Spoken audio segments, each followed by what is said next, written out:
আসসালামু আলাইকুম, hello viewers, আশা করি সকলে ভালো আছেন। আমি আজকে আপনাদেরকে দেখাবো আমি যে ছাদ বাগানের জন্য মাটি তৈরি করে বালতির মধ্যে ঢুকিয়েছিলাম। ওই বালতির মধ্যে গাছ লাগানোর পরে দেখেন গাছ কতটা সুন্দরভাবে বেড়ে উঠতেছে।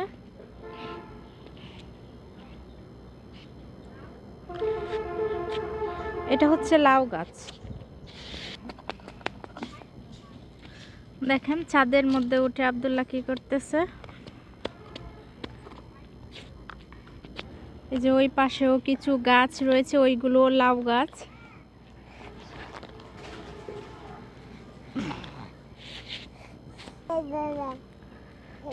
এখানেও আমরা কিছু গাছ লাগিয়েছিলাম।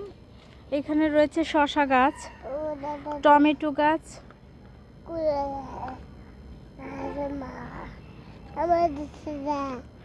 এটা আমাদের পেয়ারা গাছ। অনেক পেয়ারা আসে প্রতি বছরই, খেয়ে তারপর বিক্রিও করা যায়। অনেক মানুষেও নিতে আসে আমাদের বাড়ির আশেপাশে। এটা হচ্ছে আমাদের বাড়ির পুকুর। গোয়ালঘরের পিছনেই রয়েছে আমাদের বাড়ির পুকুর। এটা আমাদের চালতা গাছ।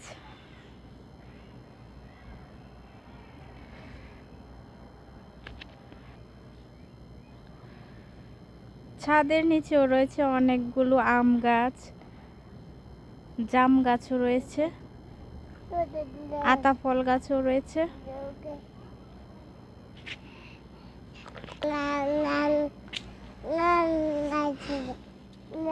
এখানে আরো গাছ রয়েছে দেখেন, এই যে ডাঁটা শাক গাছ।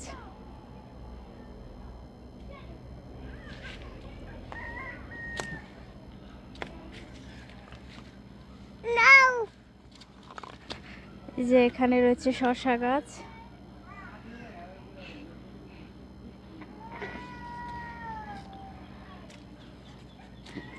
এই যে এখানেও রয়েছে।